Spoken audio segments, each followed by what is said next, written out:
And welcome back here to IE Sports Radio Direct Feed for all that is sports. It is the Bullpen Bulletin. You all asked for baseball on this network. Well, we're bringing you baseball on this network as spring training is underway in the grapefruit and cactus leagues. We get you set what Alden, Mike, and I look forward to at spring training. Of course, there was the off season. There's got to be winners. There's got to be losers. I don't know what your fan bases are thinking, but we'll have some fun and talk about that. Are the Dodgers good or bad for baseball? They're getting everybody. I think they might sign one of us at some point. But what does that mean for the rest of the sport? And we don't just do Major League Baseball on this show. We got college baseball opening weekend. We got college softball in full swing, some big tournaments going on. We got a pitcher that threw back-to-back perfect games. When do you ever see that? We'll dive into that. And, of course, we'll go around the diamond, talking about the teams in our region. We've got the East Coast covered. We've got the West Coast covered. We're in full baseball swing. We got jerseys. We got cool hats. We got T-shirts. We don't know what else we got, but we're going to have some fun, and we're glad that you're here along the way. So stay tuned. We'll be right back with more Bullpen Bulletin in just a minute.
IE Sports Radio fans, this show is brought to you by Planet Jerky Premium Brisket Beef Jerky.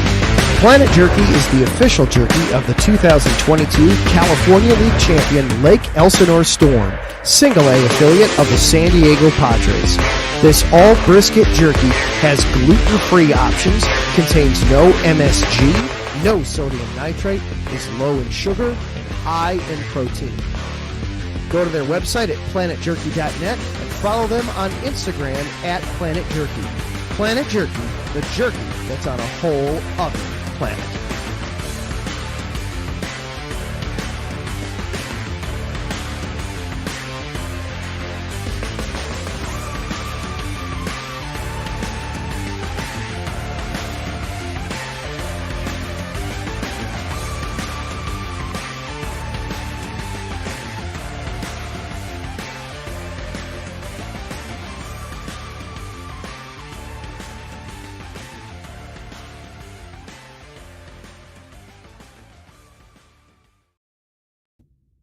Rise and shine. It's 4 a.m. The stars are still out. The sun is beneath the horizon, but it's time to punch in and go to work. The comfort of your warm-ups turns into the grinding out of your reps as the clinking and the clanking of the plates create a symphony of euphoria.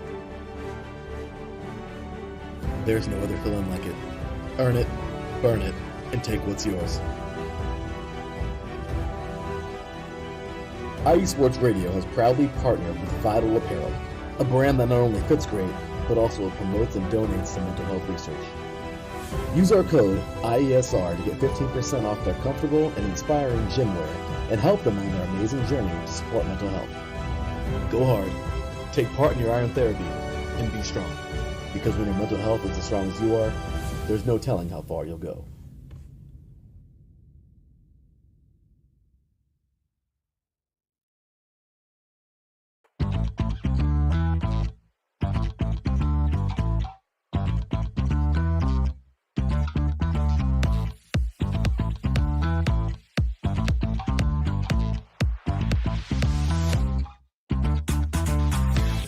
Hey there, IE Sports Radio fans. Be sure to check out our sponsor, Seal the Deal Wax Seals by Cecilia B.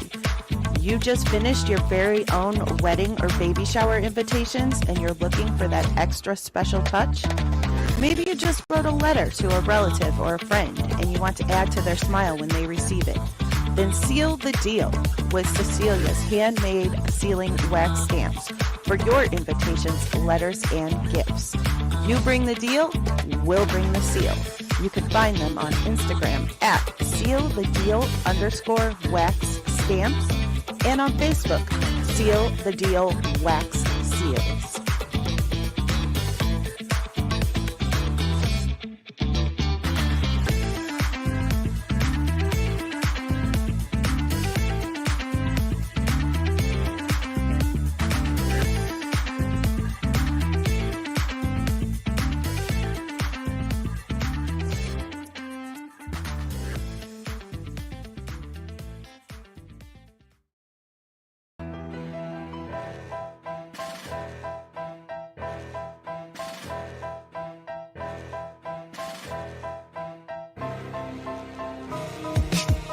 For the last 10 years, IE Sports Radio has been bringing you amazing content ranging from interviewing legendary athletes, coaches, and other authorized media personnel to building tailor-made shows dedicated to all major sports cities around the country. Make sure to follow us at IE Sports Radio on X, Instagram, Facebook, TikTok, and YouTube to keep up with the latest in sports and with all of our shows. Also, make sure to check out our daily updated website at iesportsradio.com. At iesportsradio.com, you can see our daily show schedule and check out all of our show pages with personal bios to learn a little bit more about each of our awesome hosts. In addition to our show pages, you can catch the IE Sports Radio blog, Hall of Fame, Fans of the Month page, and our merchandise shop, including t-shirts, tank tops, caps, long sleeves, hoodies, and more. For now over a decade here at IE Sports Radio, we've continued to be by the fans, for the fans, and we thank you all for your support and for making IE Sports Radio your direct feed for all that is sports.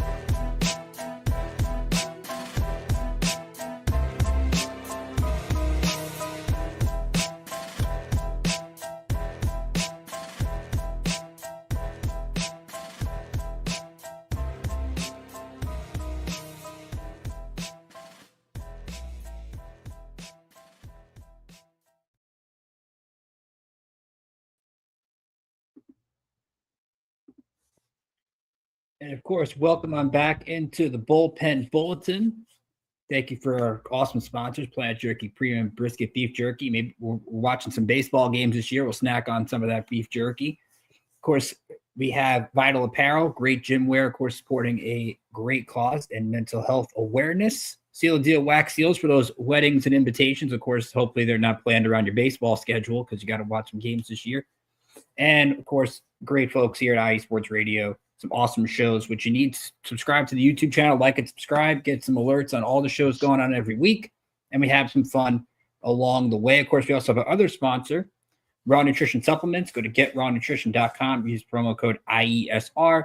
You get 10% off your first purchase today. So we have a jam-packed group of people, I said, from all the region. For those not familiar with any of our shows here on the network, because this is also each of our second shows. I'm Ricky K, host of New York State of Sports.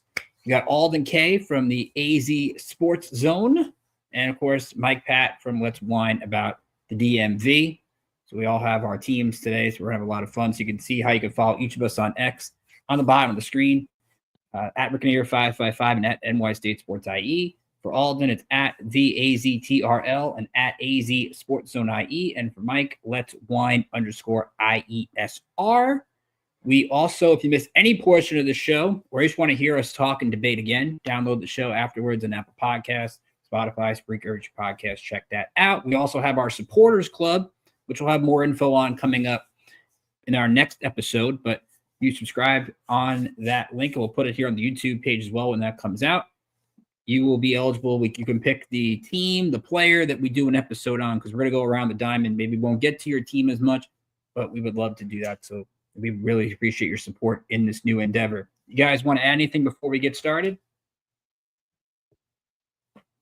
Not much. Let's just talk happy some that, baseball, boys. Yeah, happy that baseball's back. Baseball's back on Yes, the sir. IE Sports Radio, so let's get it. So let's bring in some of of course, Larry B is in the house representing his California Larry? teams.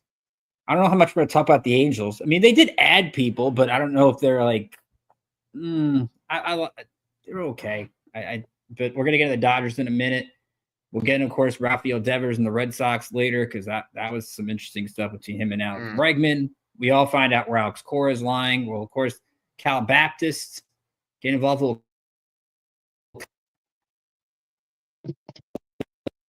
later, and then Ralph Cleese from the Injury Report. Congrats on the new show. Thank you, Ralph. And of course, we'll be having all of our shows with some baseball team coming on at some point. So we got to get Ralph on eventually, talk some Pirates because that's another team I'm really curious.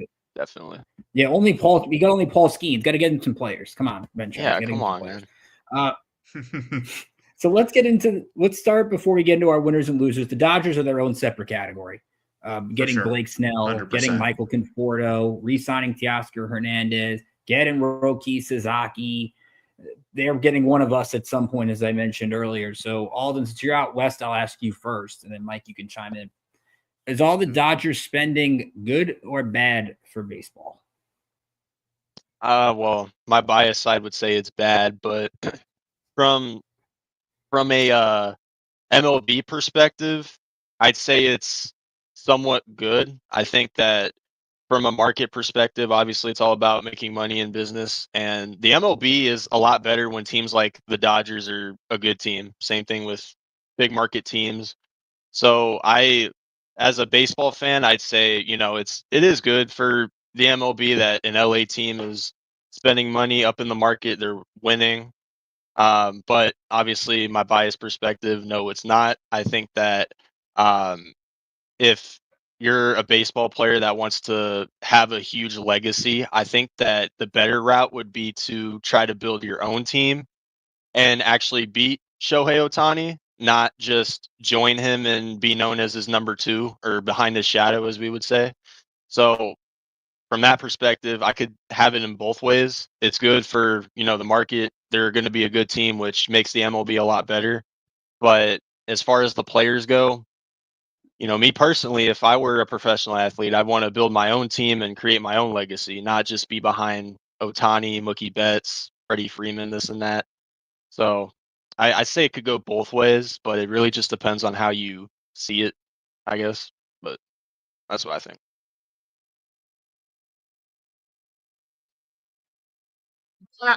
I'm going to lean towards the bad. And the reason why I think it's bad for baseball is because they're prior to, this offseason, for years and years, there's been the conversation of, the disparity in payroll. That's always been a big issue amongst the fan is the small market teams not wanting to spend on payroll and the big market teams spending on everybody.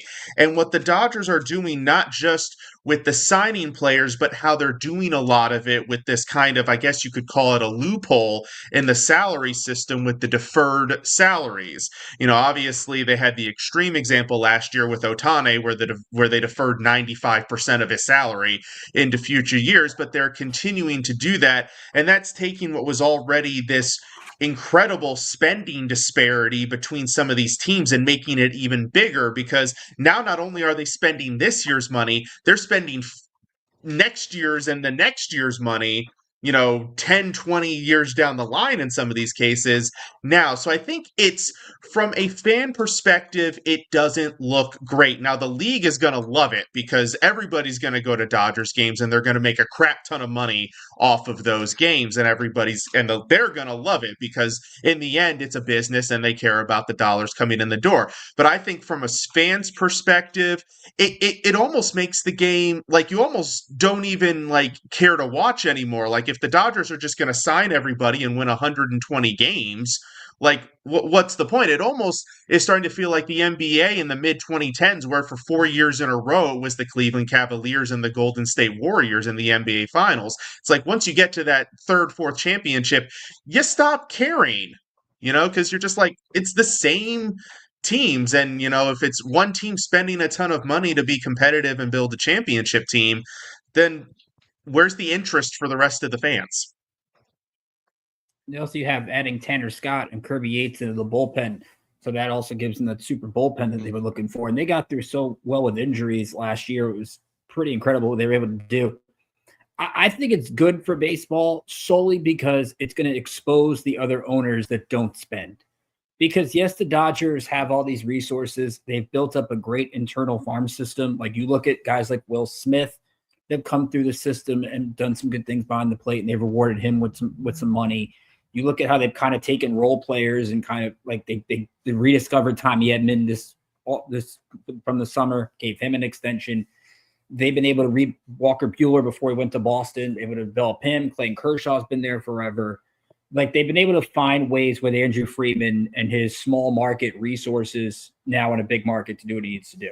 But like when Tanner Scott signed, I was like, where are the Cubs? Where are the Red Sox? Where are all these teams that are supposed to be doing this? Because they could defer money the same way. Like we've seen other markets defer money. This isn't new. It's just the fact that I think it's going to be good and that exposes things, and I think bad in a way that you look at all the players coming over from Japan, whether it's Ohtani, of course, signed go to the Angels, now to the Dodgers, but Yamamoto, Sasaki, you might be getting an international draft at some point because teams are going to be like, well, all the players from Japan are going to go to the Dodgers. And why are we even compete? Why are we compete at this point? Because people still think that some people think that Sasaki stuff was a fait accompli. He was going to go to LA anyway.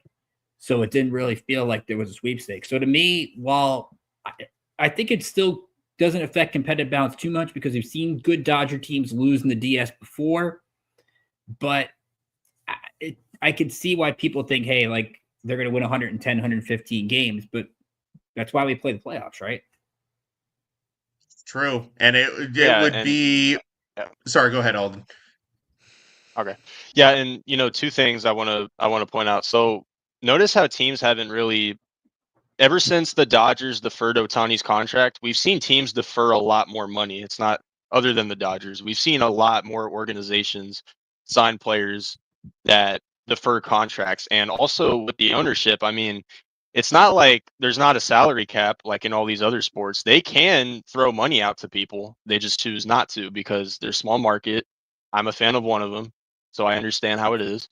And they just choose not to pay players. So at the end of the day, it's not like the Dodgers are doing anything like illegal or anything like that. Like they're spending money, and they're not the only team that spends money. They just make it stand out more. And all these other small market teams, it's either going to wake them up and make them spend more money, which it has done to the Diamondbacks. They're in their division, and either that or it's going to, like Ricky said, it's going to expose.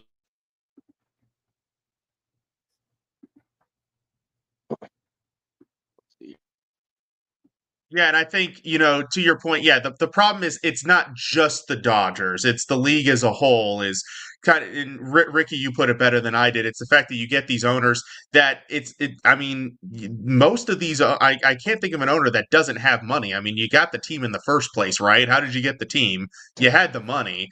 You're just not spending. And, it's the fact that, we're here in 2025 and there are still teams that are like actively cutting payroll when the league is, when there's tons of money to go around. I mean, it's exposing the gap in logic, I think, is, to kind of re-put what Ricky says. You've got this small market mindset with a lot of these teams, and it's like if you're not adjusting to that, you're just looking worse and worse by the year, and that's the problem.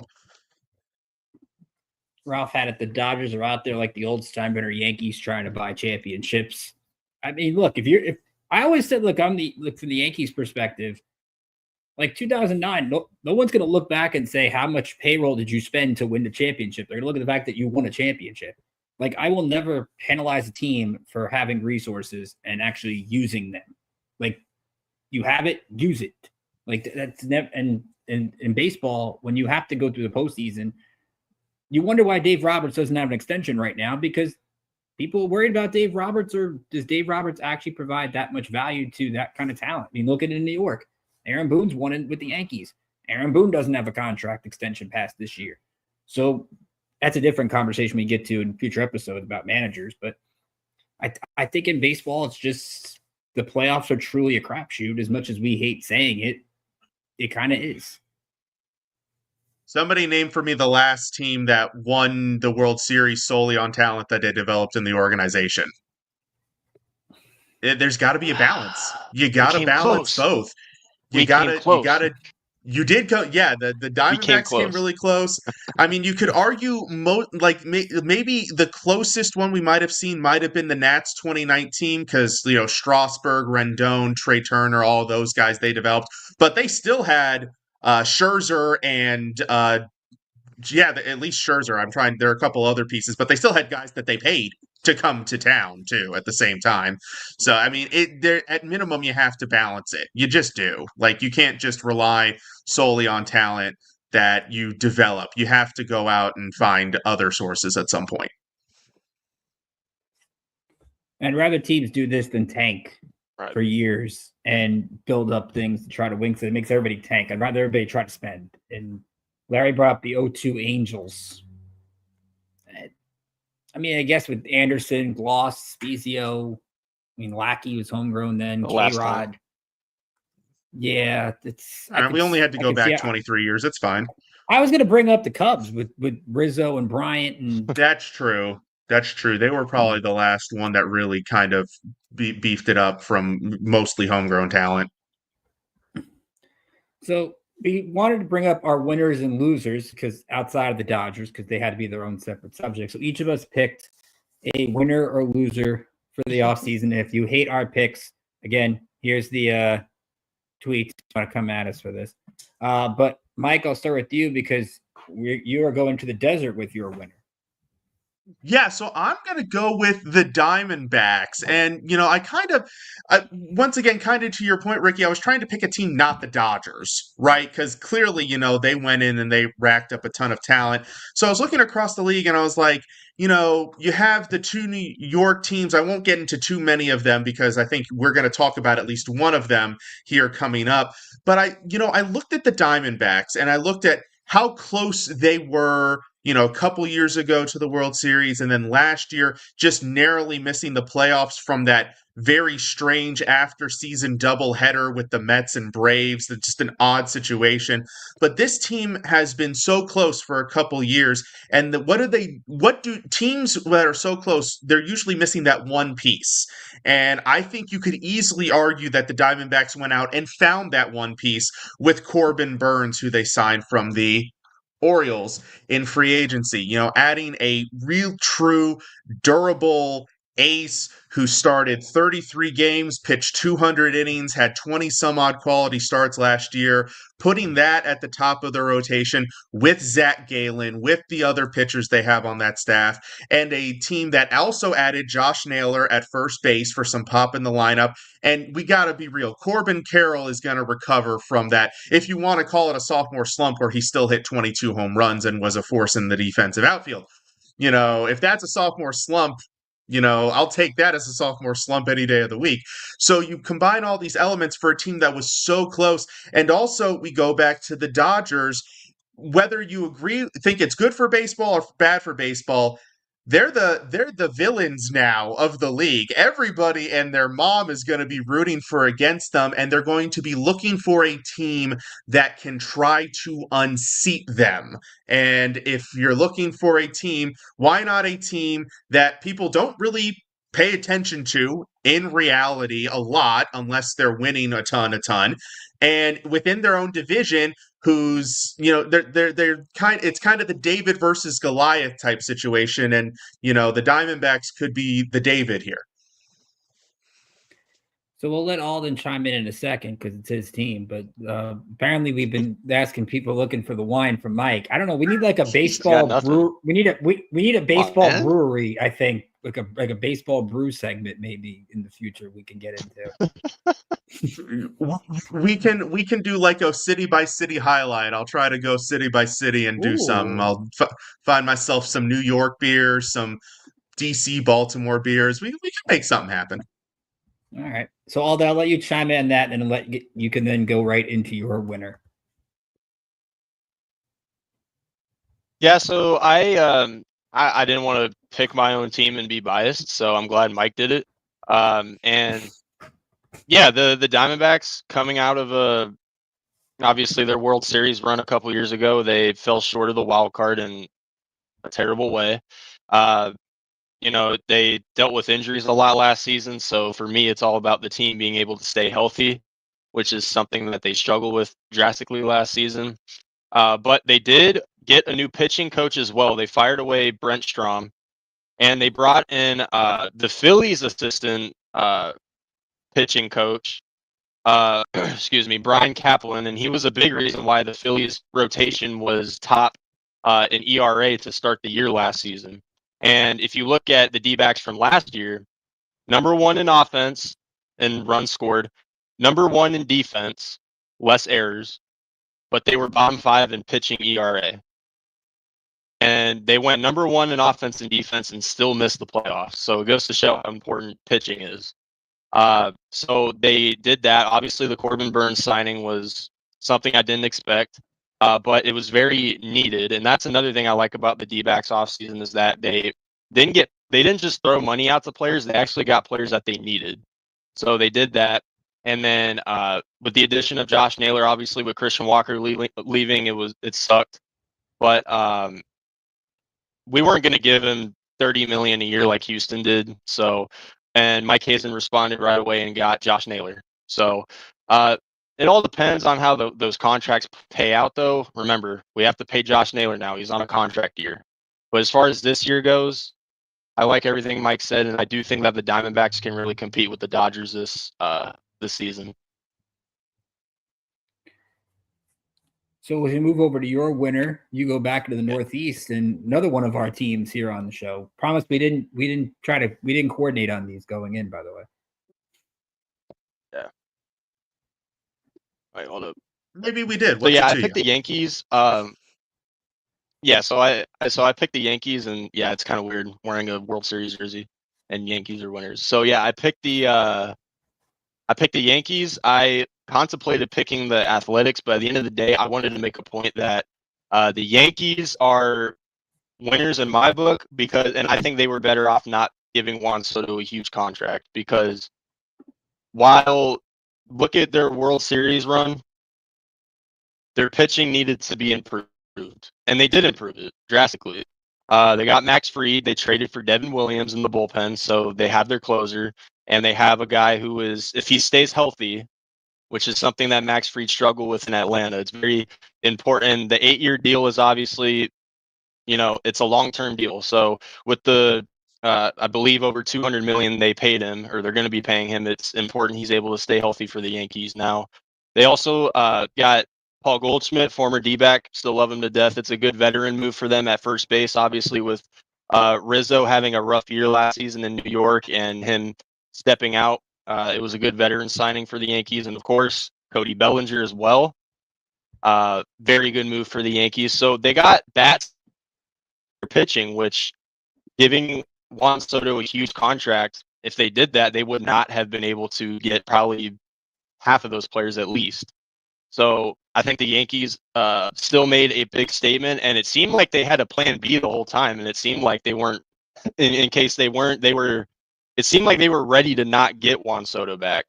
So it was nice that they were able to still recover from it, even him going to the other New York team. And I think the Yankees are going to have a big 2025 this year. I mean, you're right. From everything that Juan Soto would have been, I think they've done as much as they can to fill that void. You're never going to really fully replace it. Goldschmidt's better than anything they've got at first base. They didn't have a home run from a first baseman last year from July 31st on. So any production they get from first base is a given. I think Fried in that rotation is going to be great. The ground ball pitcher in that stadium. Bellinger is basically should have been a Yankee years ago. I mean, the fact that he's there now, I think it is a bargain. Devin Williams with Luke Weaver in the bullpen is great. My only concern with the Yankees is third base because what's left of DJ LeMahieu, Waldo Cabrera needs to play around the diamond, I think, a little bit. And I'm not sold on Peraza just yet. That would maybe be the one thing I'm kind of concerned about with them. And then what happens with Stroman. But I don't rule out that the Yankees are going to fix the third base spot. I still don't rule out Arenado, even though other people might. It's just the match is too good, especially what Boston did. Speaking of Boston, we had our new Boston show, Beantown Sportsbound, hanging out with us today. So welcome to the show, Beantown. Welcome. So I'm going to go to Chicago, and I'm going to go to the Chicago Cubs. Look, somebody's got to win the NL Central. We talk about the National League as packed as it is. Somebody's got to represent the Central in the playoffs. So because of that, I'm going to go with the Cubs because you look at what they did this offseason. First off, trading for Kyle Tucker. They kind of went the Yankees route a couple years ago. Take a chance on a guy with 1 year left, not give up that much in return. Give Isaac Paredes. To me, that's not that big of a deal. And I think Tucker at Wrigley Field is going to be outstanding with the bat and have a strong year. They bring in Ryan Presley to close. Look, Presley's a closer. You can tell he was not happy with it with the Astros last year. That's a guy I think that had to come in, make an impact there. They bring in Carson Kelly with some catcher depth. And I think you look at year 2 for Craig Counsell. I kind of like Counsell's a manager. He didn't just forget how to manage. You look at their rotation with Imanaga, Steele. You add Matthew Boyd, who showed some good stuff with Cleveland last year. And then today, adding Justin Turner for 1 year, $6 million. As a veteran option to help Max Shaw along, the prospect of third base everyone's excited about, or just being some veteran pieces for these guys. You still have Michael Busch there who's had some pop. We'll see what to do with Nico Horner in the infield. But again, with Milwaukee losing guys, who knows what the Reds in Francona, St. Louis is rebuilding, Pittsburgh, who knows what they're doing. You could rip Tom Ricketts all you want. I think they should have got Bregman. But to me, they're still a runaway favorite in the Central. And I think they did enough to kind of quell the signing concerns, the money concerns for now. Anybody want to chime in on the Cubs? Yeah, I'm not going to knock them for not signing Bregman to $40 million a year. I think, kind of almost similar to Alden's point about the Yankees not doing Soto for 51. I think Bregman at 40 is just. I'm going to give them a pass on not making that deal because that was a bit extreme for him. But yeah, no, I like the Cubs. I actually contemplated them as one of my winners too, because getting Kyle Tucker and that lineup was already good. So adding Tucker in the middle of that with his bat is definitely going to help them out. And Turner, plus you mentioned the bolstering of the bullpen. The rotation was already pretty strong as it was, so I think they filled a lot of their needs. And yeah, to your point, somebody's got to win the Central. Somebody's got to win the division. So you look at the team. For some reason, some of these other teams that have star talent on them, looking at you, Cincinnati and Pittsburgh, they're not necessarily going out there and putting the pieces around them. So, Yeah, I think the Cubs are actually. I had 2 dark horses this year: Cubs and Nationals. And the Cubs, I think that with I just don't see the Brewers winning that division again. As far as I know, they didn't really make a move that really makes them stand out. They lost Bryce Terang. He went to the Giants. They're kind of another wild card exit. So, and the Cubs made moves that actually make them stand out. But I have them as a dark horse because I just don't think people are really understanding. Hey, they upgraded their bullpen. They got Kyle Tucker. They can get the job done, and they have a proven manager. So I actually have the Cubs winning that division. So. We always reserve the right for people to make picks. We got a long way to go in the spring trade to get some picks, but I agree. I think the Cubs, to me, right now, are the favorite in the Central. So we talked winners. We're going to take a quick timeout. We'll come back, and we got to talk some losers and who's still out there in free agency. There's still plenty of free agents. Which player should your team still be looking to get? You're listening to the Bullpen Bulletin on IE Sports Radio, direct feed for all this sports. We'll be right back in just a minute.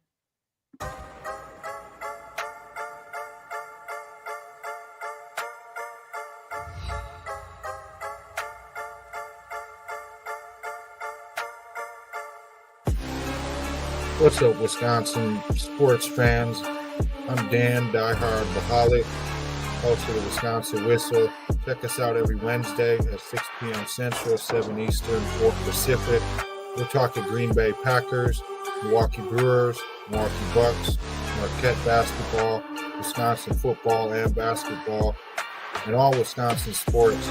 Don't miss us each week, Wednesdays, 6 p.m. on IE Sports Radio. your direct feed for all that is sports.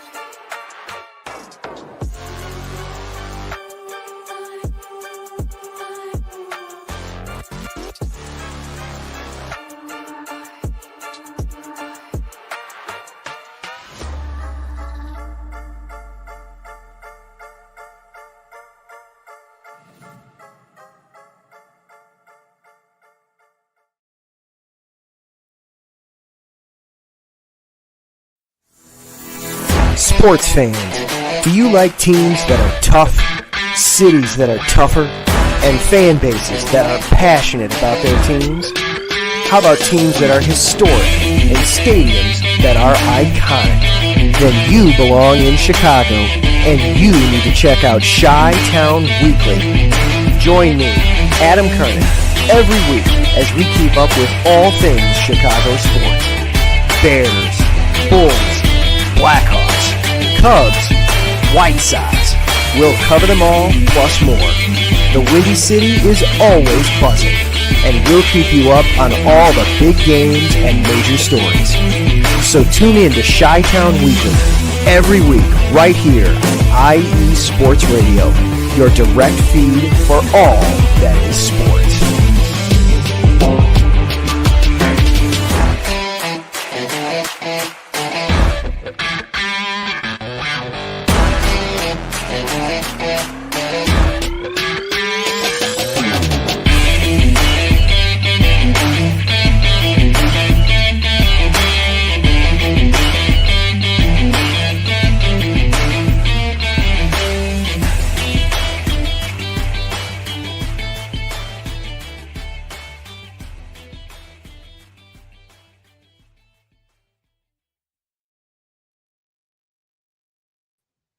And welcome back to the Bullpen Bulletin here on IE Sports Radio, a direct feed for all the sports. Ricky K, Alden K, Mike Patt. Can you get Mike maybe with a K? Maybe Mike's the backwards K in our. We get 3 strikes going here on the network. So we talked about the winners in the last segment. So let's talk about some losers. And of course, Mike's going to lead us off with a team that's used to losing but lost even more. What do you think, Mike? I'm just, and first of all, all due respect to our Chi-Town Weekly host, Adam Karnick, who's actually currently hosting the Neutral Zone right now, so he doesn't get to chime in and defend his team. But, you gave props to the Cubs, so let's balance it here in Chicago with the White Sox. I don't think he wants to. Yeah, maybe. I don't think he does either, because I don't know how you have a historically bad season and then turn around and make your team worse by trading away one of your most promising young pitchers who still had several years of control left. That's not a deal that teams normally do even at this stage of the rebuild. Like, if he had 1 or 2 years of control left, sure, go ahead, trade him, get your return. But the fact that they dealt him now, coming off of that horrific season, most people can't remember White Sox players' names off the top of their heads at this stage. I had to actually look at their roster, and I still only recognized about 8 of them, and 6 of them were because they had previously played on other teams. So this team is, I hate to say it, they're almost kind of the laughing stock of the league right now, because how do you have the season that you had, turn around and trade one of your most promising young players and make yourself, and now you're hopeful, like, once people are projecting them for 50 wins, and their fans are hopeful to get there. That's not a good sign. Yeah, the fact that Chris Getz seemed hopeful that they're going to get to 50. I mean, I hope you get to 50 wins. You should get to 50 wins. Just the fact of the matter that you can't be as bad as you were last year. Like, at some point, maybe teams just look down on you and you steal a couple. But man, that was a miserable year last year. I feel for those. I fear for them watching it, but I feel for the fans there, because that's just an absolute mess that the White Sox are in. Alden, you want to take your loser to a team that won a division last year and didn't seem to do that much with what they have?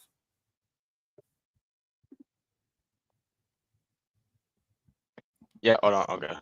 See if my internet's good. Okay. So Yeah, I picked the Phillies. This is the Diamondback fan of me saying this. Um, it's not necessarily. I think the Phillies still have a really good team. I think that they are still going to get to the postseason, or at least, if not barely not make it. I still think they have a good team. That's not why I'm picking them as losers, not because of their roster or anything like that. It's because they didn't respond or make a move to moves that their division made, because they play in a tough division. They're more so a tough national league in general. The Mets had a great offseason. We all know that already. They definitely spent money after an NLCS bound trip. They're gonna be a team to really deal with, or at least they should be. Hopefully for them, it's not a repeat of 2023. Um, and the Braves, they made a couple moves, and you also got to remember the Braves, they still made the wild card despite dealing with so many injuries last season, and they're getting guys back from injury. They're getting Strider back, Acuna back.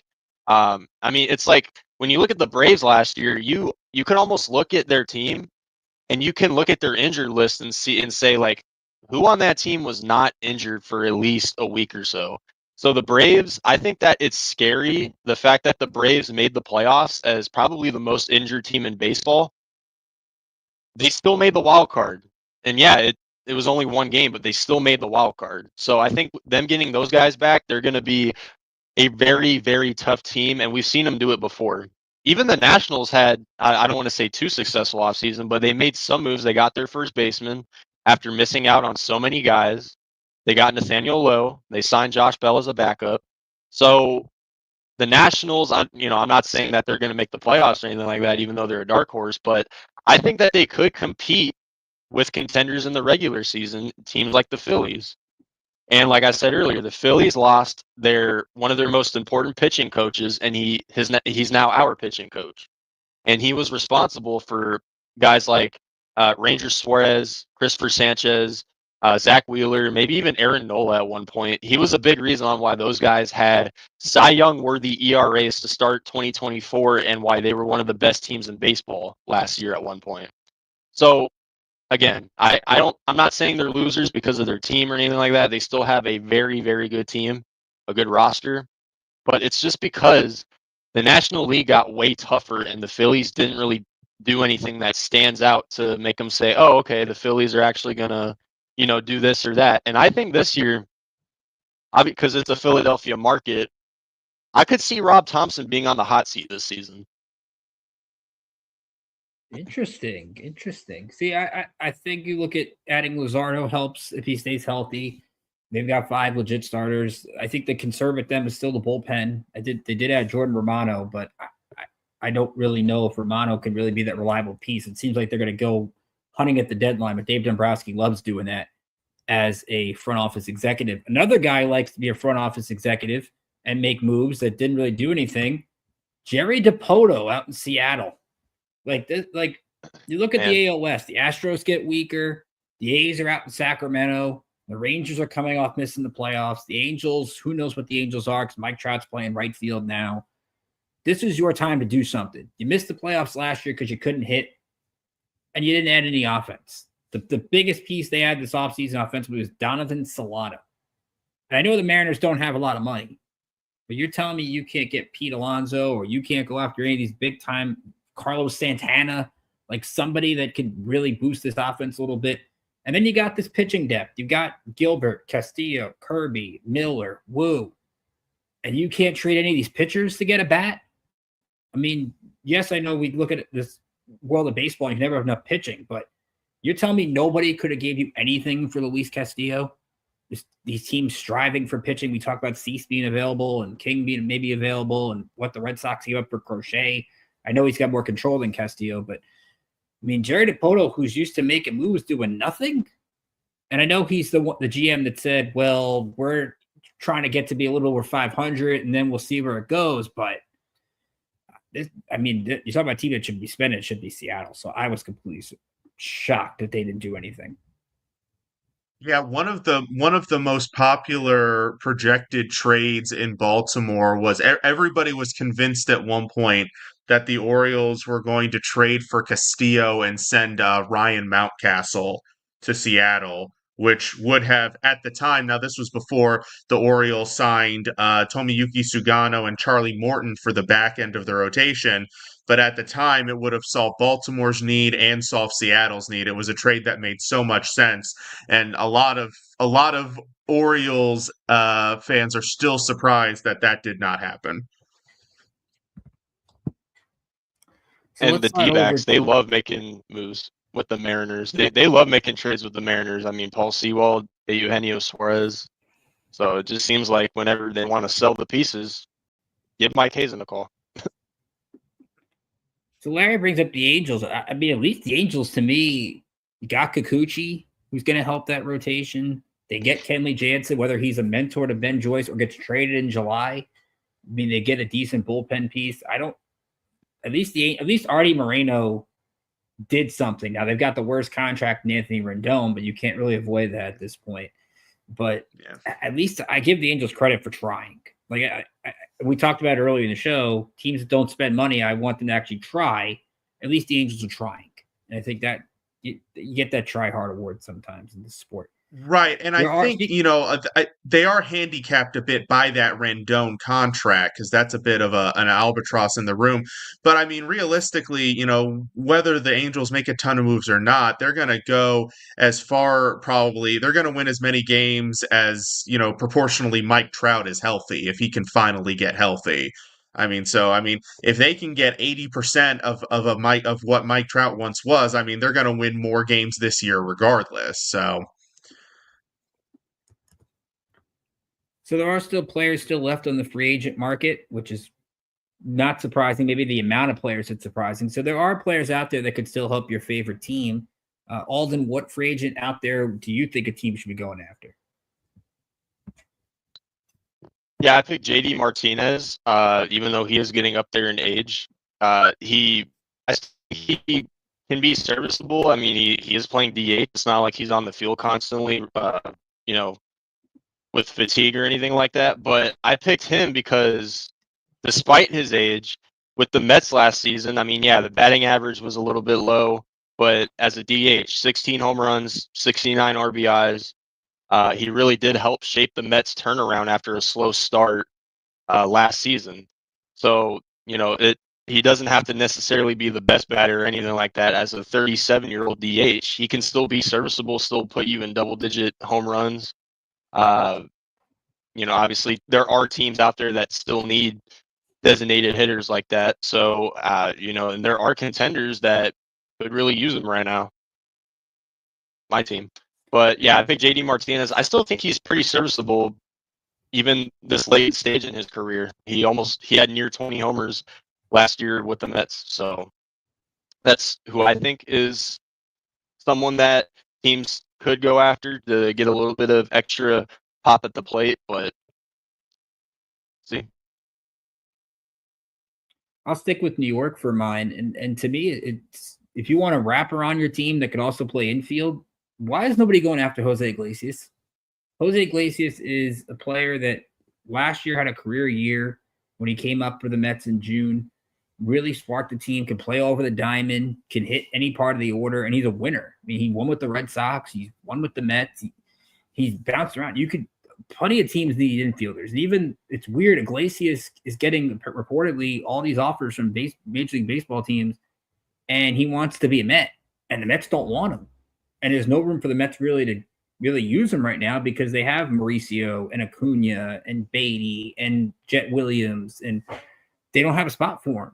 So why isn't one of these teams, and maybe it's up to Iglesias, I think he could be a factor just from his defense, his contact hitting, which is undervalued, and his chemistry in the clubhouse. I mean, he was one of the spark plugs, and one of the OMG Mets is because of him. So I'm interested to see who takes a shot at Iglesias because I think he could still be a major factor. Yeah, I'm going to go with a guy who I'm pretty sure is probably going to sign before spring training, kind of as a guy who, once starting pitching injuries start to inevitably rack up as they do, some team's going to give him a call, and that's Kyle Gibson. former from St. Louis. He's kind of bounced around the league. He's getting up there in age. I'm not saying people are looking for him to be their ace, but you're talking about a guy last year pitched 30 games through 170 innings, had like a 4.2 ERA. For a guy who's shown durability, he's 2 years removed from a 15-win season with the Orioles. He'll give you innings, he'll give you back end of the rotation help. When teams eventually start to, suffer pitching injuries, like I said, as they always do this time of year, somebody's going to give him the call and be able to secure him probably on a relatively reasonable deal, because this is the time of year where the contract dollars start to come down a little bit, and have him be a bolster to the back end of a rotation, and probably somebody that they'll get to the end of the season and go, well, I'm glad he was still on the market when we needed him, because that could have been bad without him. Look, teams need innings. I was watching Hot Stove today, and Ron Darling is bringing up that Kyle Gibson's one of the better innings eaters in the game. So the fact that he doesn't have a market right now, I'm kind of surprised by that. But like you said, pitchers get hurt in camp. You never know. Somebody will probably get him on it. But the key is going to be, can he get ramped up quick enough? It's going to be the thing. We'll take one more timeout. We'll come back. We'll go over to the college world. Baseball and softball get underway. Baseball's one weekend in. Softball, we've had a couple of weeks so far. We'll get to our takeaways from the NCAA Diamond after this. You're listening to the Bullpen Bulletin on iSports Radio, direct feed for all that is sports.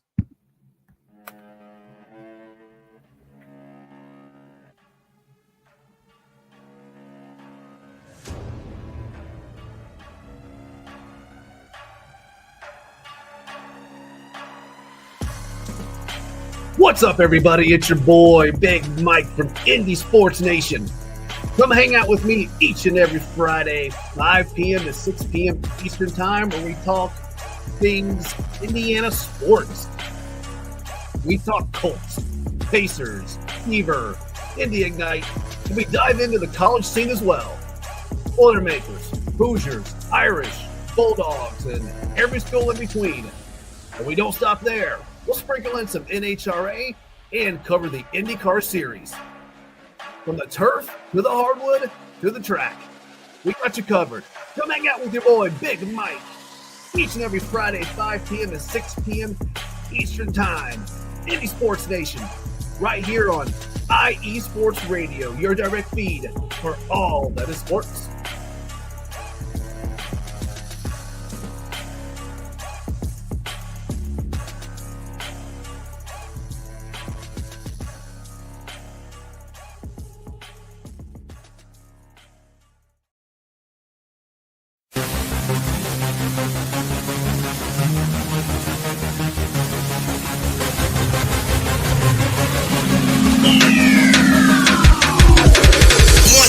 Everybody, this is Taryn Rodriguez. Are you a fan of volleyball? Are you a fan of Thunder Spikes? Then I have the show for you, Set Point, where I cover NCAA men's and women's volleyball, high school boys and girls volleyball, beach volleyball, and even professional volleyball. Catch the action every week here on IE Sports Radio, your direct feed for all that is sports.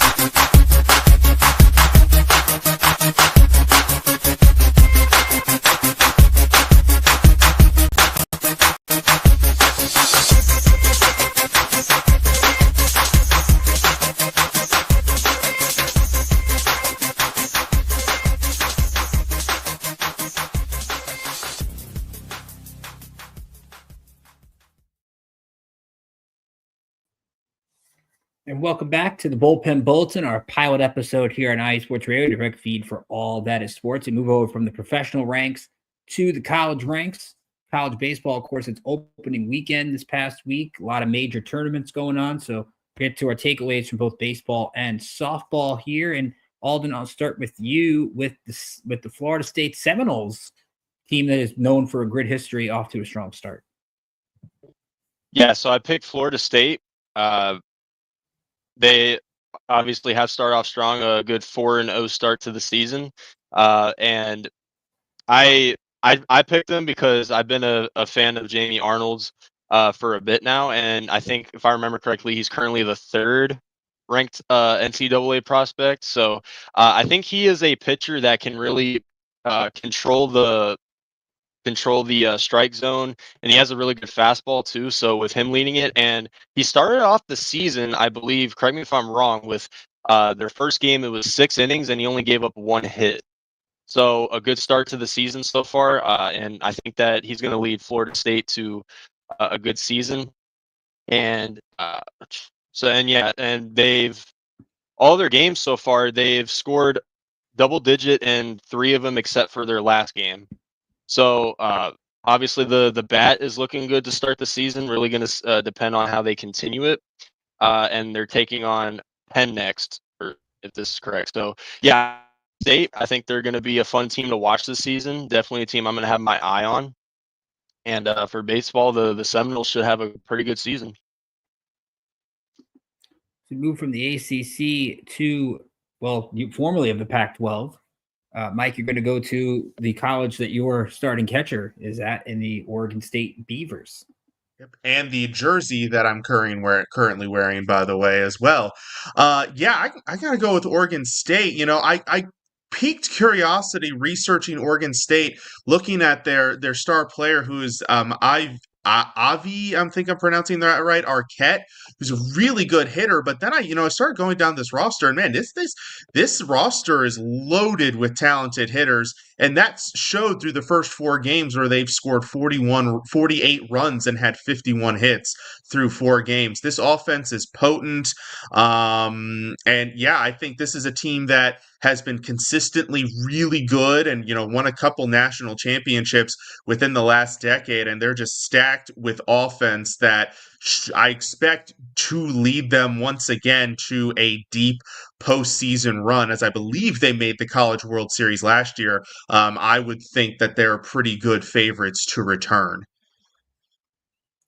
They've got a big series coming up this week. They're taking on Virginia on Friday. Yes, Virginia lost to Michigan, but the Cavaliers are a pretty strong team out of the gate. There was a big tournament out in Texas this week. It had some really good programs. It had Ole Miss, Arizona, Texas, Louisville, and Clemson. I think you look at Clemson, it's a mid-top 20s program right now, but they actually held their own pretty well. They had a nice comeback win over Oklahoma State. That was out at the Shriners Children's College Showdown. They won 6-5 after being down 4-1 early. Then they blew out Arizona 16-5. Now, they did get blown out by Ole Miss. So gave them a 2-1 week, which put them in like the top 15 or so. It's 15 or 20 in the polls. Clemson, when you look at this team, Aiden Knack stood out in a big way. He struck out the first 6 guys he faced against Oklahoma State last Friday, even though their pitching wasn't the greatest thing in that tournament, but their hitting was. Dominic Listy had 7 RBIs and 9 at-bats. He was 5 for 9. Josh Paino had 5 ribbies as well. Clemson as a team hit 324 in those 3 games. So you look at that ACC, Florida State's right there, but Clemson could be a team that competes, and you got Louisville in the mix. So while the ACC may be down in basketball, they got some pretty good baseball programs. And we didn't mention North Carolina, who had a good weekend against Texas Tech. They had a strong performance. Moving over to soft. Oh, go ahead, Alden. Yeah, also for baseball, Liberty pulled off an upset today against the 12th ranked NC State. They won 9-8. I thought that was a pretty cool upset, by the way. Nice win for the Flames out there against Wolfpack. A lot of good upsets this week in college baseball. I saw Dallas Baptist today gave up 11 runs in the 9th inning in a loss. So and there was a real quick. Rhode Island played William and Mary. It was like 36-22. Weird stat line. Great pitching. Really great pitching in that one. I think William Mary, if I'm mistaken, was up 14-5 in that game at one point and still got blown out. That's the best part about college sports sometimes. You get these weird score stat lines. But some big series to keep an eye on this week. We mentioned Virginia, Oregon State is going to be one there. Arkansas, TCU, I think is going to be a really good game. So you want to keep an eye on those. Not a lot of ranked versus ranked in baseball this week. So kind of get a little break. College softball has a lot of those. Like it is jam-packed with some really, really good teams. One of them you just heard about on the show that came on before is Tornado Takeover. So Mike, I will let you start with the Oklahoma Lady Sooners that gave Baylor a real piece of their own medicine this week. Yeah. Yeah, well, call me unoriginal, but I mean, when you're talking college softball in the season, I think all eyes got to be on Oklahoma after winning 4 straight national titles. I think they've won 7 of the last 11, if I recall looking correctly. And the number one question is, are they going to be able to do it again? And it hasn't just been, when it hasn't just been winning, it's been dominating. Like I think last year they lost what, like 2 or 3 games the whole season, kind of on their way to the championship. Like they've been dominating. And when you see streaks like this, they still happen every now and then in college sports. The question becomes then, when is the downfall? When does the streak end? When do they stop getting momentum? Maybe, certain players graduate and no longer play and they can't quite replace them. So that's why my eyes are on Oklahoma, is because they've had this hot streak for so long. Are they going to be able to keep that momentum, especially since at this point, everybody has got to be gunning for them? Like everybody who has Oklahoma on their schedule has to have that bad boy circled saying, oh, we're going to give those guys 120% that day. Just the fact that Oklahoma's in the SEC, like you're now up in the competition, considering some of these powerhouse SEC programs along with Texas. I mean, that's going to be some real fun games. So Oklahoma giving their own Big 12 compadre a little piece of their medicine there. Alden, I know you want to go out to the West Coast and talk about the Lady Bruins and UCLA. They played some tough opponents and handled themselves pretty well this week. Yeah, UCLA, obviously not as hot as Oklahoma's been, but they did win, I think it was 43 games last season, and this year they have had a pretty good start. They started 9-0, and they did lose their last game, so they shut out a lot of their opponents too. If I'm not mistaken, they've only given up runs against, I think, like 2 or 3 of those teams. So their pitchers have been shutting out a majority of their opponents, but they did lose their recent game to Virginia, and they were down 5-0 at one point, and then they did come back. They just ended up, still losing 7-6. So even when they're down, and even when they're dominating, they just find ways to win. And 9 straight wins, definitely gonna, by the looks of it, keep it going. They did lose 12 games last year, so I am really looking forward to see if they can go under that mark and just keep on improving like they've been this last year or so. So UCLA definitely, it's always, and yeah, like Larry said, they have such a great softball program, and they're definitely showing it in these first 10 games. 9-0 start, and they're only going to get better from there. So I picked UCLA, and they're going to be a team to watch. Yeah, UCLA is going to be a fun team. They have a couple of tough matchups this week. They've got Baylor again coming up over the weekend, and they've got Duke. Duke actually pulled an upset over Florida this week. That was, I think, a really fun matchup to take a look at. Florida, I think, is another strong opponent. A strong team. When you look at the Gators in of itself, and they're not the team I wanted to highlight, but I'll bring up, there's a pitcher I want to take a look at on the Gators, and that pitcher is Keegan Rothrock, 6-0. She's allowed 1 unearned run. She's doing extremely well, 28 strikeouts, 31 2/3. But to me, I'm looking at Oklahoma State, and I think they're going to benefit from the lack of being the Big 12 now without Oklahoma and Texas in the mix. And they were the queens of the walk-off this weekend. They were out in that tournament at UCLA, and they picked up a walk-off win against Texas A&M on a walk-off 2-run homer by Carly Joseph. And then they played Alabama down 3-2 in the 7th. Rosie Davis gets a walk-off 2-run single. So the Cowgirls getting a couple of nice big comebacks this week. They did lose a couple games, Auburn and Kentucky, where they were by 1 run. So we consider losing to UCLA, losing to Auburn, losing to Kentucky, but still find a way to get some walk-off wins on your resume. I will absolutely take that in a heartbeat. So give some credit to Oklahoma State. Other big games this week, it's a lot of them. Texas A&M and Florida State in a doubleheader. You have Stanford, Arizona, Virginia Tech, who we'll get into in a minute, against Alabama. UCLA, Tennessee on Friday. Top 5 teams going at it. So at least softball give you some really good matchups right out of the gate. Speaking I'm actually of keeping Virginia Tech, tabs. go ahead. Yeah, my bad. I'm actually keeping tabs on Arizona State right now. They're playing Grand Canyon University, and it's 0-0 right now, so I'm keeping tabs on that game.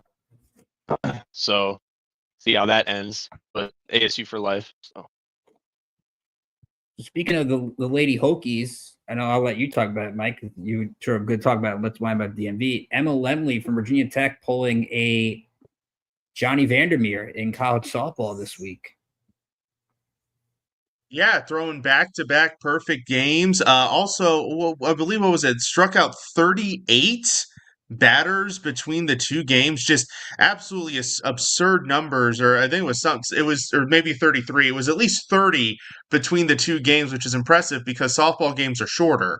So it's not like they're pitching the full 9 innings. They're only 7. So the fact that he was able to get with 6 fewer outs, still rack up 30 something Ks. Just absolutely, phenomenal, dominant performance. And for a Virginia Tech team that I believe ranked 18th, off to a really good start. You want to talk about dark horses? If you're looking for the equivalent of, you were talking about Clemson for baseball, kind of one of those dark horse ACC teams that might sneak up on people and compete. Virginia Tech definitely fits that mold. They've got a really talented roster.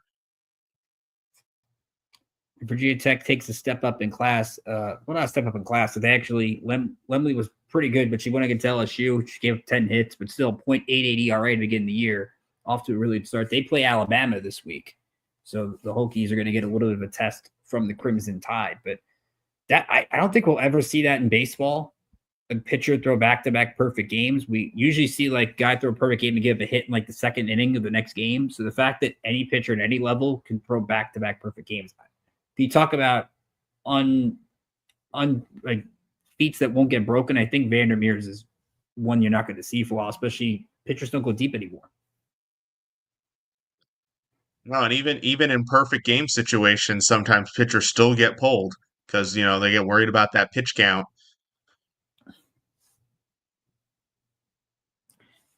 So as we get set to wrap things up, we want to bring in a segment called Around the Diamond. Now that of course, with baseball, there's going to be a lot of things we don't really get to in a shortened time frame. So each of us will talk about one thing that is on our mind that we didn't really get to on this episode. So Alden, I'll start with you.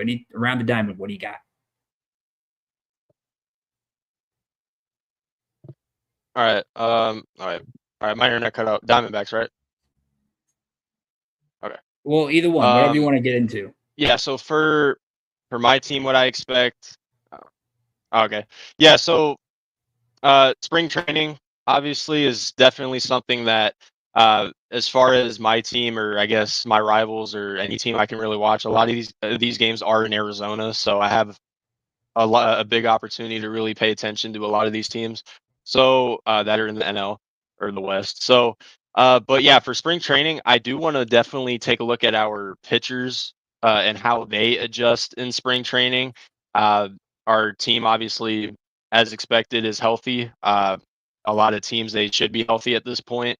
And currently, our team has a 6-man rotation, which is something that Torey Lovello never runs.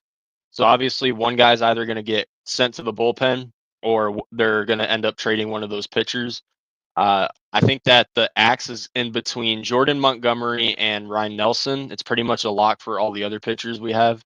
So those two are competing for that 5th-man spot, and spring training is probably going to determine who is the odd man out. But as far as spring training in general, I just what I am always interested in is just how the players get the rust off of their shoulders, and that's the whole point of spring training. These guys haven't played since September, October-ish, so and in a 162 game season as well. So getting the rust off of their shoulders in spring training, taking a look at how the depth looks. Obviously, you got players that are fighting for roster spots. They want to play professional baseball, and that's what spring training gives them the opportunity to do. But as far as the Diamondbacks, while I can still talk about them, I think that they're capable of getting second place in the division, somewhere maybe getting over the 90-win mark, and getting back to the postseason as long as they can stay healthy. They have the batters that can do it. the pitchers, as long as like I said, Brian Kaplan, our first year pitching coach, it's really going to depend on how he adjusts in his first year as a bigger personal pitching role. So, but I'm excited for D-backs baseball, and I'm excited for baseball to be back. So, can't wait for spring training here soon. Yeah, I was saying on my show earlier this week, like I love spring training games until I get about 2 weeks in, and then I want actual baseball. But at the same time, it's just good to get seeing those players, seeing those things. And again, you just hope your stars get through healthy. You look for those roster battles, but just the fact that we're going to get some games this weekend, starting Thursday. I think it's Thursday with Dodgers Cubs, or Friday. It's Thursday or Friday, one of those things. So be sure to check out some games this weekend. Mike, what do you got around the diamond? So I'm going to keep it regional here. I'm going to go to DC. Now, everybody knows some of the big name guys, some of the big name prospects in the outfield for the Nationals: Dylan Cruz, James Woods. Those are the really big names. But a name that was lost in the fray a lot last year, and a name that's going to be interesting moving forward, is Jacob Young. He was the center fielder, the full-time center fielder for the Nationals last year, and he actually led all outfielders in baseball in outs above average, is a metric that measures your defensive capabilities. One of the best defensive outfielders, and that was he was a rookie. So in his rookie season, already one of the best defensive outfielders. The problem is that he didn't hit very much. He had a 244 batting average. I think his OPS was somewhere in the neighborhood of 650. So it was the balance of where does he land? Well, he came into spring training and he looked like he hit the arms and chest days extra hard, because he was buffed up entering spring training.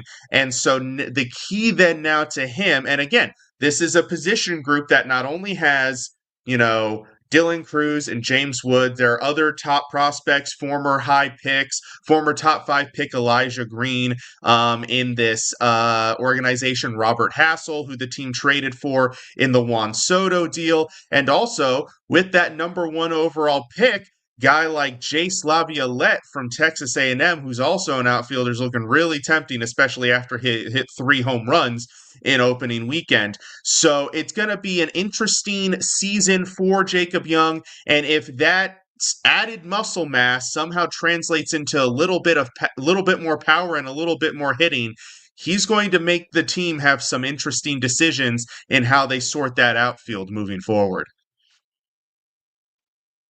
I just wish Mike Rizzo brought in a vet or somebody, because this young team, I want to see get some experience this year, and they've got so many young players that are exciting to watch. Just the fact that they can get some veterans, like Brady House is another one that would be interesting, and they've got the pitching staff.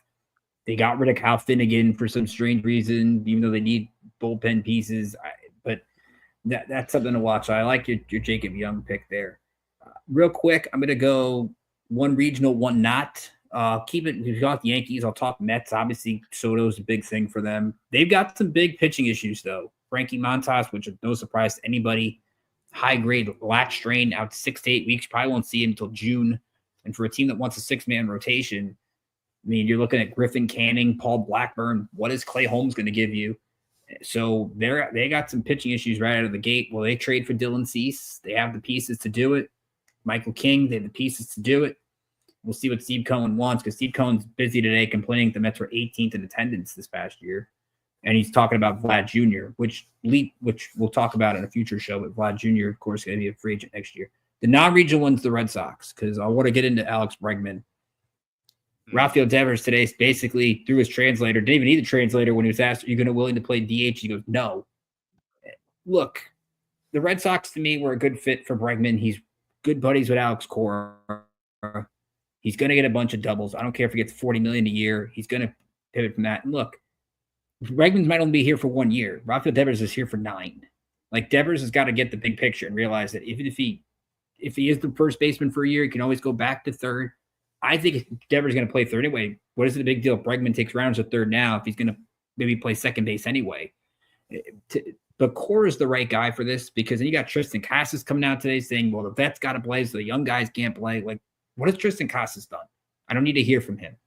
The fact of the matter is, Alex Cora, to me, if I was starting a team, he'd be the manager I want. He's got a World Series. He knows how to combat through all these things.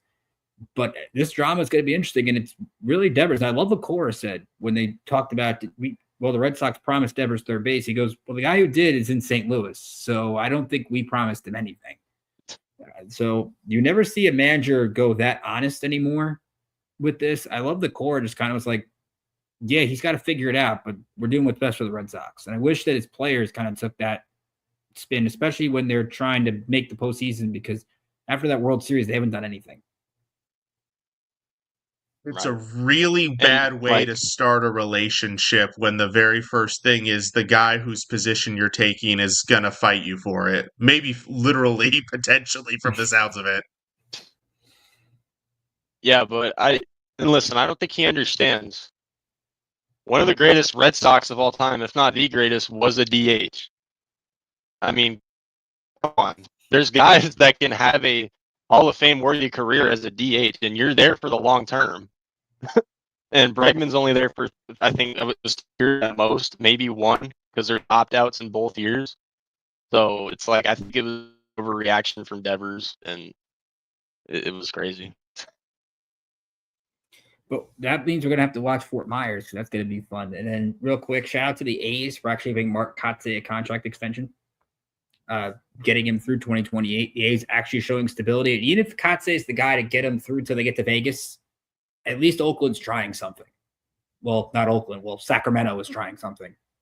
So props to Mark Kotsay. That guy deserves something. Maybe that's why. Maybe it's because they're Sacramento now. Maybe it's because they're not Oakland anymore. Maybe they're actually trying things now. Well, when they get to Vegas, they better be trying something. That's the big thing. Yeah, for sure. You can't go to Vegas and not do anything. So we'll leave it on that. That's a wrap for episode 1 of the Bullpen Bulletin. We hope that you enjoyed all of our time this week. So again, some really big college baseball and college softball matchups coming up this week if you want to watch. We talked about the softball of UCLA, Tennessee, Arkansas plays UCLA. UCLA plays Duke, so Bruins in a big fight this week. Stanford, Arizona, Tech, Alabama, Stanford and Texas. Baseball, Virginia versus Oregon State, and Arkansas versus TCU. You've got spring training games this week. We'll probably get to see some of those top prospects. Maybe we'll talk about them on future shows. Of course, we have about 5 shows left until we get to the start of the season. Over the course of these next few weeks, we're going to go over different divisions, talk about what we're looking for, players to watch, teams to watch, things like that. So we didn't get to your team today. We'll try to get to your team next week. There's a lot of teams. We got to get through this a little bit. But at the same time, we got also World Baseball Classic qualifiers next week. So we're going to have some WBC action to get into. Jose Quintana, I think, reportedly starting for Colombia March 2nd against Brazil. That's another one. I'm shocked Jose Quintana doesn't have a job. Maybe he'll be a Met again at some point. That's something to watch. But for Alden K, Mike Patt, I'm Ricky K. This has been so much fun. We're excited to bring baseball back to IE Sports Radio. It's going to be so much fun taking you from the first pitch in spring training to Game 7 of the World Series. We're here for the long haul. We're here to bring you breaking down every pitch, every home run, every controversial call, everything we got going on. Maybe we'll talk robo-umps. I think those are in spring training. We got like 2% of games going to have some robo-umps. So at least maybe the umpires won't. Team our strike zone unworthy this year. Stay tuned for the rest of the shows here on IE Sports Radio. If you missed this show, again, download it on IE Sports Radio. Be sure to check that out. Spreaker, Spotify, all that fun stuff. First catch up Neutral Zone for USA Canada Hockey. It's going to be great to catch out all the shows that you missed this week. So from all of us here at IE Sports Radio and for the Bullpen, Alden, to Mike, to Larry, and to the entire team, I'm Ricky Stacey. Enjoy the rest of the week. Enjoy the baseball. See you back here.